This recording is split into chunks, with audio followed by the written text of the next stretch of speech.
Hello! Ātrā rīta doma šoreiz pie Pestīšanas armijas bibliotēkas. Kaut kad es stāvēju pie savējās, un tur, manuprāt, ir visa kā laba, un tā ir tikai pila jūrā no tā, kas vispār ir. Bet tātad jūdu literatūra vairāk, bet arī kristiešiem ir visa kā laba.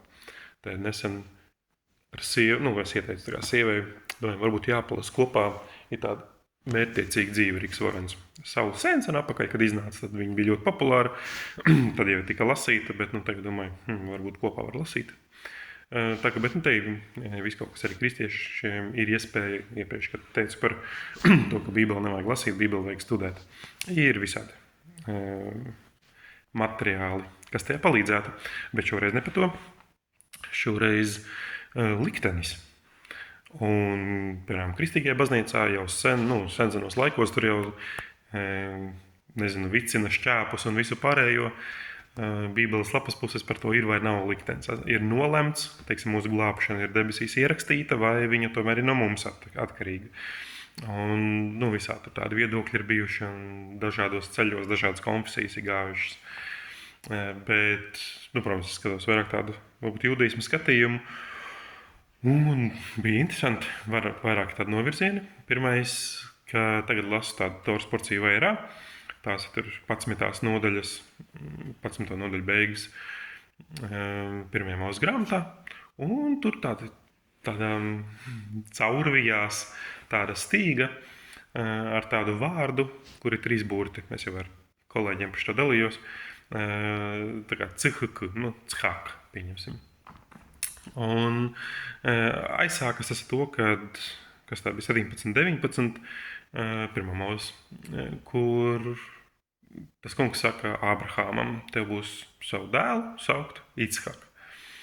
Un tas tā kā ir pārtulkots, tā kā tajā saprot, ka pirmkārt sāks ar rīta, tā ir nākotnes forma, un sakta, būtu smieties.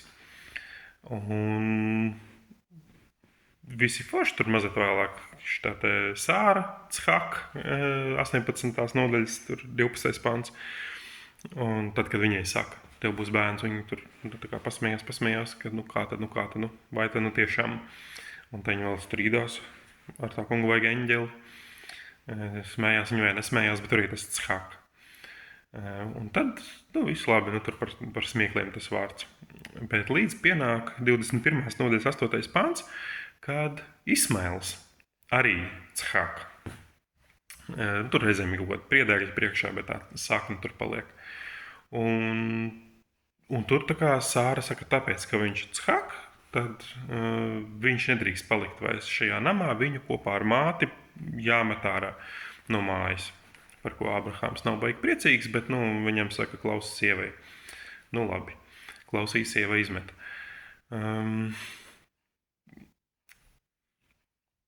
Un tas, viņa redzēja, ka viņš ir Chak. Tad, jūdu gudriem ir jāizdomā, ko tad viņš tur īsti darīja. Kas bija tāds, ko Sāra redzēja, kas bija, visu jāliek punkts šitai lietai, tā nedrīkst turpināt. Nedrīkst viņš vairs šajā mājā palikt. Un tas Chak līdzīgi kā latviešu valodā, kas nestrādā angļu valodā, piemēram, pat latviski strādā, ka šim te smiekli ir arī citas, citi formulējumi, citi pielietojumi. Jo, piemēram, smieties, tas var būt labi, bet izsmiet var būt jau slikti. Apsmiet ir slikti, pavisam slikti varētu būt piesmiet. Un bez sakna paliek tā pati, un ivritā tieši tāpat. Un tad tādi piemēri, piemēram, te izrakstīja, jo nevarēja atcerēties visas tās raksturvietas, kaut kā tā piemeta. Salamana pamācības 26. nodaļa, 18, 19, tur ir tieksme uz asinīm. Tur teiks, ka cilvēks šauj bultas cilvēku virzienā, un tad, ja viņam kāds saka, ko tu dullais dari, tad viņš saka, es jau tikai pajokoju, bet viņā iekšā ir šī tieksme pēc tās asins izliešanas.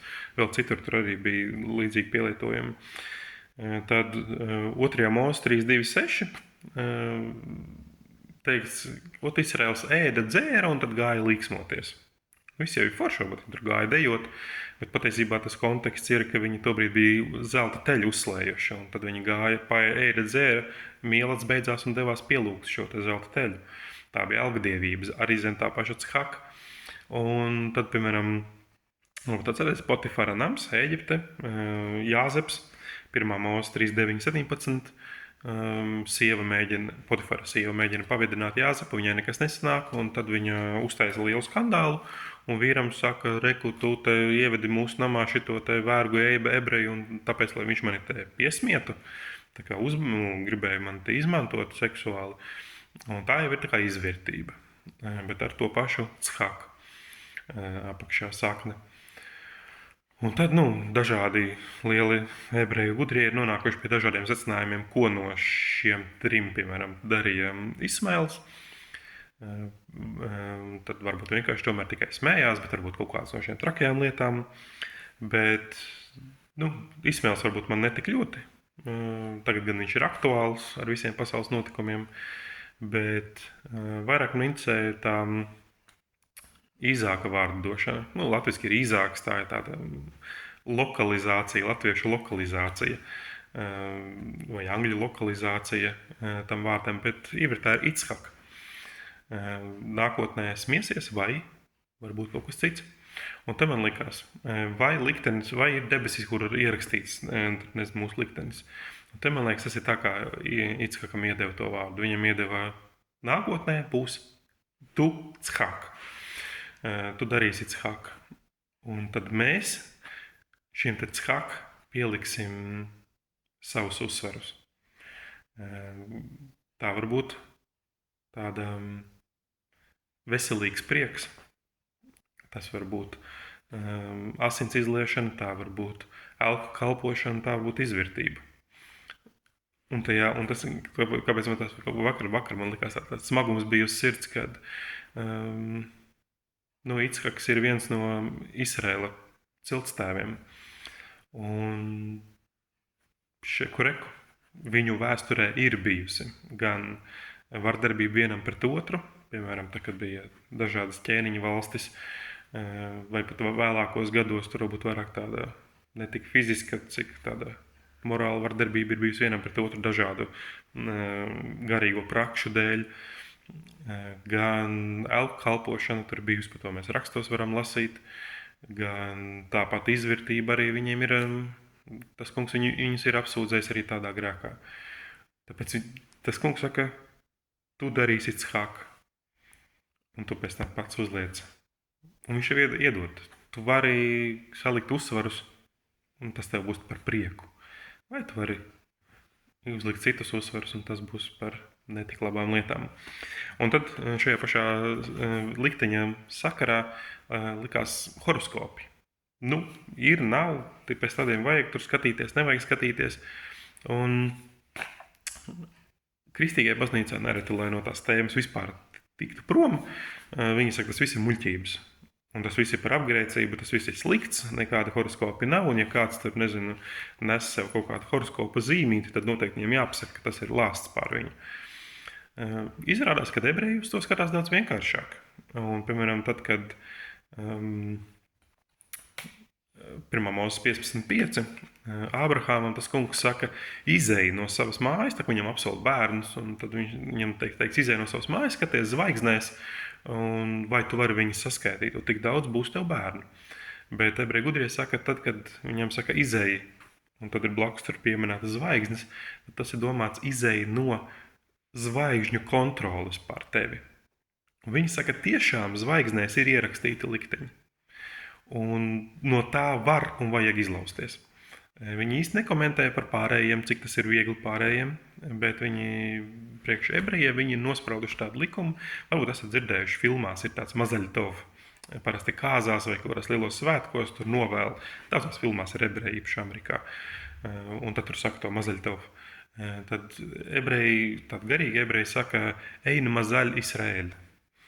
Tur parasti tas tā kā tajās filmās tur visur novēl labu veiksmi, labu likteni un viss kaut kas tov ir labs, un tad mazaļ ir tas, pieņemsim liktenis, veiksme. Un viņi saka, ej mazaļ, Izraēļ. Kad pār Izraēlu nevajadzētu pār Izraēlu valdīt kaut kādam zvaigznēs ierakstītam liktenim, ne labam, ne sliktam. Tāpēc Abrahāmam teica, izej no tā. Jā, zvaigznēs ir rakstīts, ka tev nevar būt bērni. Tas ir rakstīts zvaigznēs, un ebreji to saka, tiešām priekš Abrahāma tā tas zvaigznēs bija rakstīts. Un tad tas kungs saka, izej no tā laukā. Un tad viņš tur paliek tas, kad no ebrejiem ir jāiziet, ebrejiem ir jābūt. Vienīgi tas kungs var noteikt viņu katru dienu, bet par pārējiem viņi saka, tur tik apmēram, ka tas tik viegli nebūs. Bet es domāju, ka tas ir arī katram izejiet no zvaigznēs ierakstītā likteņa. Pielieciet tur savu pienesumu tam, līdzīgi kā šim vārdam Ichak, uzlieciet savus uzsvarus. Tur augšā ir rakstīts Ichak, jūs salieciet savus uzsvarus. Tā, par likteni. Jā, tas tā likās. Bija šo pēdējo dienu tāda doma. Labi, šalom, lai jums jauka diena.